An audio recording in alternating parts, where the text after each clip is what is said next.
Sir, आज लोकसभा आढावा बैठक झाली, काय बैठकीमध्ये चर्चा झाली, काय सांगाल? तुम्हाला कल्पना आहे की 20 तारखेला सुद्धा अशीच एक बैठक झाली होती आणि आज 26 तारखेला सुद्धा दुसरी बैठक झाली। साधारणतः 21-22 मतदारसंघाचा आढावा पूर्णपणे घेण्यात आला। सर्व पदाधिकारी, तिथले उपसंघटक, संघटक आणि समन्वयक, जिल्हाध्यक्ष, शहराध्यक्ष अशा सगळ्यांशी त्यांनी आढावा घेतला राजसाहेबांनी आणि त्याच्यानंतर नेमकं आपल्याला काय करायचं आहे, पुढची वाटचाल कशी करायची आहे त्याची आता वस्तुस्थिती जाणून घेतल्यानंतर त्याच्यावरती आता नेते मंडळींसोबत त्यांचं चर्चा होईल आणि त्याच्यानंतर पक्षाचा निर्णय घेतला जाईल। किती लोकसभा मतदारसंघाचा आढावा घेतला? मुंबई, मला वाटतं मुंबई साधारण 21-22 मतदारसंघाचा आढावा आता पूर्णपणे झालेला आहे। आणखीन काही मतदारसंघाचा आढावा घ्यायचा आहे, पण जे महत्त्वाचे मतदारसंघ वाटले त्या मतदारसंघाचा आढावा आता पूर्ण घेतलेला आहे। ज्या मतदारसंघामध्ये आपल्याला निवडणूक लढवायची आहे आणि पुढची वाटचाल करायची अशा मतदारसंघाचा आढावा पूर्ण साधारणपणे मतदारसंघ आहे ज्यावर मनसे लोकसभा निवडणूक लढवण्यास इच्छुक आहे की आता ज्या अर्थी ज्या अर्थी एवढे मतदारसंघाचा आढावा आता झालेला आहे त्या अर्थी सगळ्याच मतदारसंघावरती त्याच्यावरती विचारविनिमय होऊ शकतो। काही जणांचं असं स्वबळावर किंवा मग युतीसोबत, महायुतीसोबत अशा प्रकारचा काही विचार झाला आहे या सगळ्या बैठकीमध्ये? या बाबतीमध्ये सर्वस्व अधिकार साहेबांचेच आहेत, पण म्हणूनच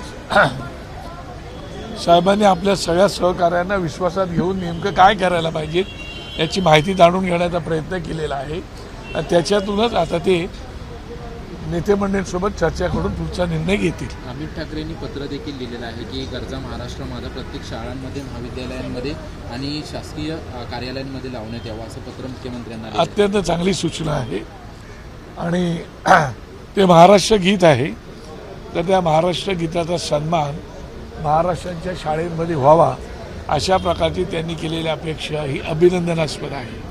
दक्षिण मुंबईमधून तुमच्या नावाची चर्चा सुरू असताना आता राहुल नार्वेकरांनी देखील तयारी सुरू केलेली आहे।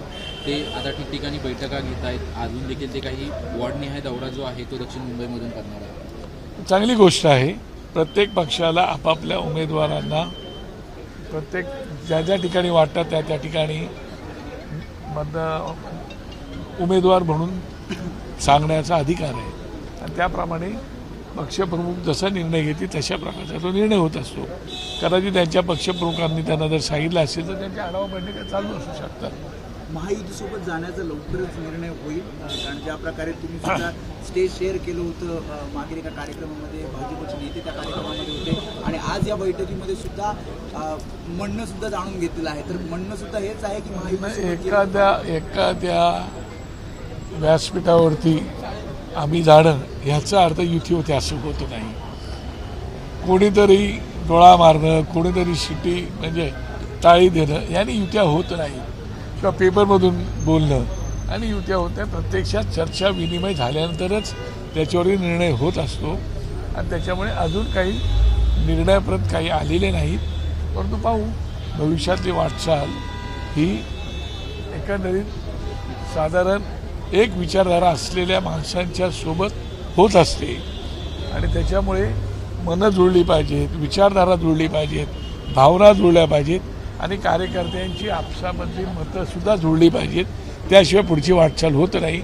याच्यावरती आता विचारविनिमय सगळीकडे चालू आहे। कार्यकर्ते तयार आहेत आजच्या बैठकीमध्ये, पदाधिकारी तयार आहेत? नाही, कार्यकर्ते तयार आहेत म्हणजे आता त्यांना प्रत्येक कार्यकर्त्यांना म्हणजे पदाधिकाऱ्यांना आपापलं मत मांडायला सांगितलेलं आहे। त्यांनी मतही मांडले, साहेबांनी त्यांच्याकडून लेखी स्वरूपातही मागितलेलं आहे।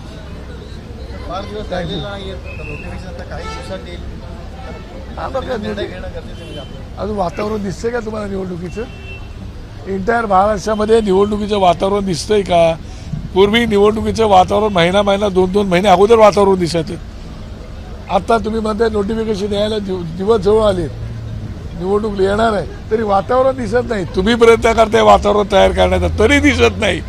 याचा अर्थ अजूनही लोकांमध्ये संभ्रम आहे, नेमकं काय करावं। राजकारण म्हणजे जे पक्ष आहे त्या पक्षामध्ये पण संभ्रम दिसतोय की आता निवडणुका होणार आहेत, अजून लोकांमध्ये पायदर्शी वातावरण झालेलं नाही आणि म्हणून या सगळ्या गोष्टी चालू आहे।